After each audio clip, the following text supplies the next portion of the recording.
Good evening, Chairman, PTF, Honorable Ministers, members of PTF, distinguished members of the media.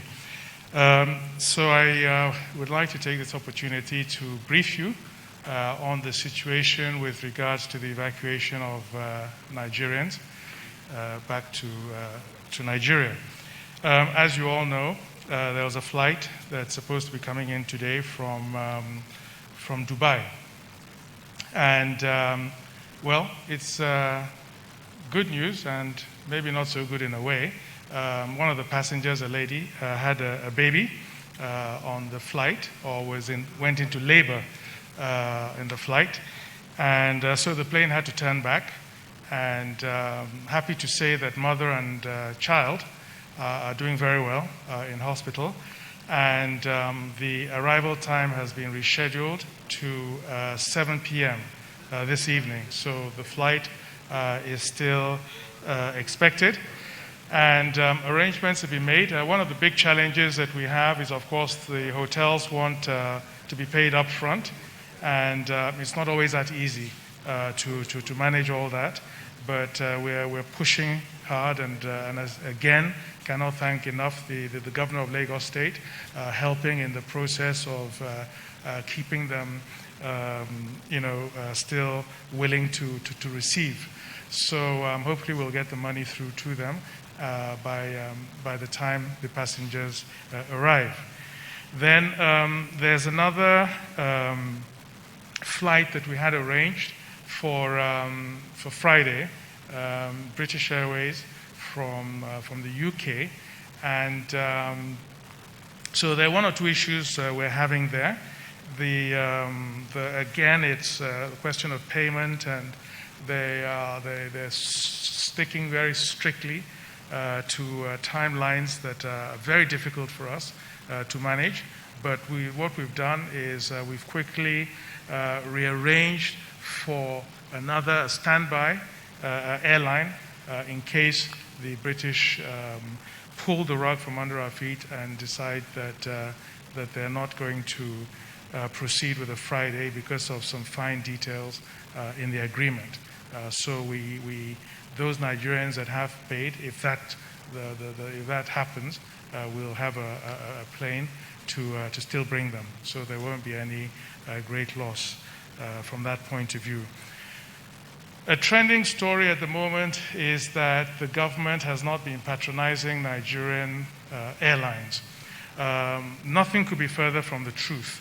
We did a bidding process when it was decided to go and collect our nationals outside, and we restricted it to Nigerian airlines. I mean, there were some foreign airlines that also bid, but we made sure that we selected the Nigerian airlines.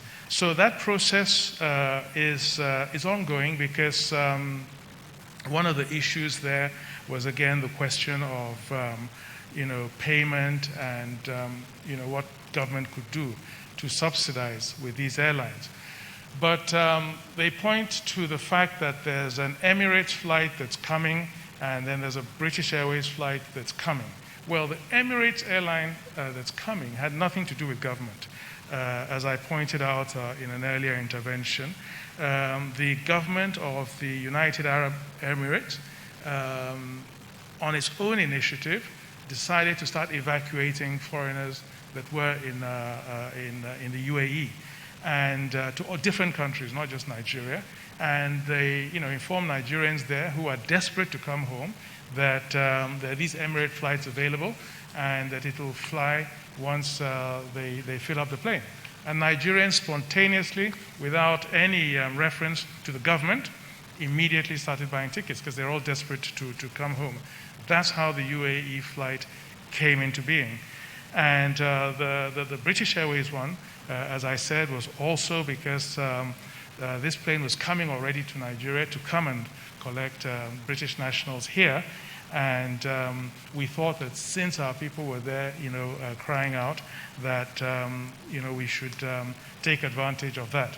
But otherwise, we are patronizing and we want to patronize. And Nigerian Airlines, I have been in touch with all of them, Max Air, Asman, Air Peace, all three of them. We have 4,000 people there outside wanting to come in. And we're hoping, and it's easier for us, we prefer for our airlines to be the ones that are bringing them back. They also have to be proactive and dynamic in also going out. They cannot just sit back and wait for government to allocate these because our people are desperate and they're ready to hop onto anything that flies that can bring them back to the country. But we've given directives out. I've given personal directives to our people in the US, for instance, to get in touch with Nigerian Airlines and see the ones that can come and give them timelines in which to deliver. So that's really the position of government. A big constraint, of course, is hotel accommodation, for them. So as much as we would want all these airlines to be going out and bringing, it's not possible. I'm giving the DG NCDC a grayer hair than, the hair that there is there. Very gray with the numbers that are coming in because they have to cope and they cannot cope. They're very stretched. So, so we can only bring in as much as we can we can manage, but we're doing everything possible. Of course, there are also questions that one is being asked about if people who are brought into Abuja who live in Lagos or want to be in Lagos, how is that going to be taken care of? But with the Minister of Aviation, I'm sure we'll find a solution to address that. Our first priority, and I believe the first priority of the Nigerians outside is to get back home to the country. And then, once we're in, we can now start, sorting out, which particular domestic locality the different passengers wish to get to. So thank you very much for your kind attention. Honorable Minister of Information.